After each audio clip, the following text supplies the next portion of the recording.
UFC, you have to think like you are the best.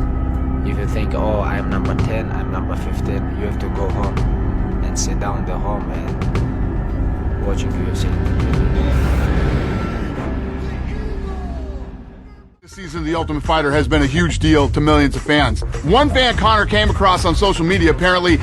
Conor McGregor, nama yang tidak asing lagi bagi penggemar MMA dan pecinta olahraga bela diri. Dia adalah seorang petarung asal Irlandia yang telah mencetak sejarah di dunia UFC. McGregor dikenal karena gaya tarungnya yang agresif dan karisma yang memukau. Ia telah memenangkan gelar juara dunia di dua kelas berbeda, yakni kelas bulu dan kelas ringan. McGregor memulai debutnya di UFC pada tahun 2013 dan segera menarik perhatian dengan rentetan kemenangan yang mengesankan.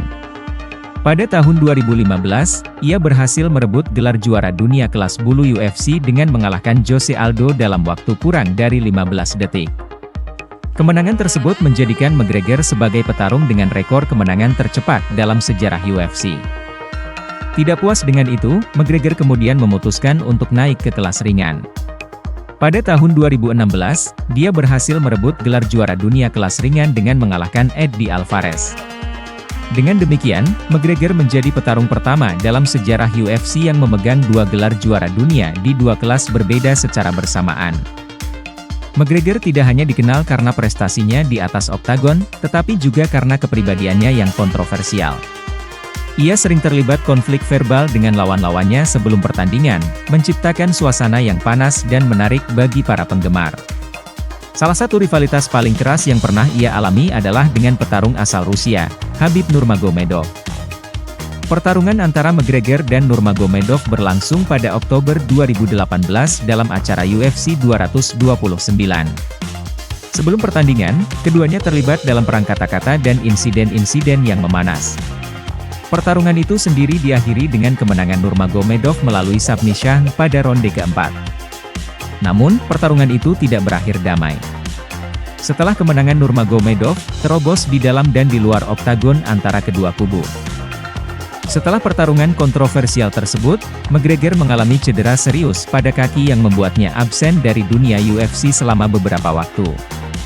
Namun, kabar baik datang bagi para penggemar McGregor. Kabarnya, ia akan kembali ke oktagon UFC sebagai pelatih dalam acara YouTube. Meskipun demikian, McGregor belum masuk dalam daftar petarung yang dipantau oleh Badan Anti-Doping Amerika Serikat, USADA, yang berarti ia belum bisa bertarung hingga akhir tahun ini. Sebagai seorang atlet, McGregor harus menjalani pemeriksaan dan dinyatakan bebas dari penggunaan doping selama minimal 6 bulan sebelum bisa kembali bertarung. Banyak penggemar MMA yang memperbarui kembali McGregor ke oktagon. Meskipun absen selama beberapa tahun, popularitasnya tidak pudar. McGregor tetap menjadi salah satu bintang terbesar di dunia olahraga bela diri dan masih memiliki basis penggemar yang besar. Banyak pertarungan mengenai siapa lawan yang akan dihadapi McGregor dalam pertarungan comeback-nya. Salah satu nama yang sering disebut adalah Michael Chandler, seorang petarung kelas ringan yang memiliki reputasi kuat di dunia MMA. Namun, hingga saat ini belum ada kepastian mengenai lawan McGregor yang sebenarnya. Kesimpulannya, Conor McGregor adalah salah satu petarung terbaik dalam sejarah UFC. Ia telah mencetak prestasi gemilang dengan memenangkan gelar juara dunia di dua kelas berbeda. Meskipun terlibat dalam kontroversi dan persaingan sengit dengan Khabib Nurmagomedov, McGregor tetap menjadi sosok yang disegani dan dicintai oleh banyak penggemar MMA. Kembalinya McGregor ke oktagon UFC sebagai pelatih dalam acara YouTube menjadi kabar yang diantisipasi oleh banyak penggemarnya. Namun, masih ada tantangan yang harus dihadapi McGregor sebelum bisa bertarung kembali, termasuk memenuhi persyaratan pengawasan anti-doping. Meskipun demikian, antusiasme para penggemar tidak akan surut dan mereka mengubah penampilan spektakuler McGregor di oktagon UFC dalam waktu dekat. Demikian artikel yang kami rangkum dari berbagai sumber, semoga bermanfaat. Untuk informasi lebih lanjut dan terbaru seputar dunia MMA, pastikan untuk berlangganan di channel kami serta nantikan video selanjutnya. Terima kasih sudah menonton.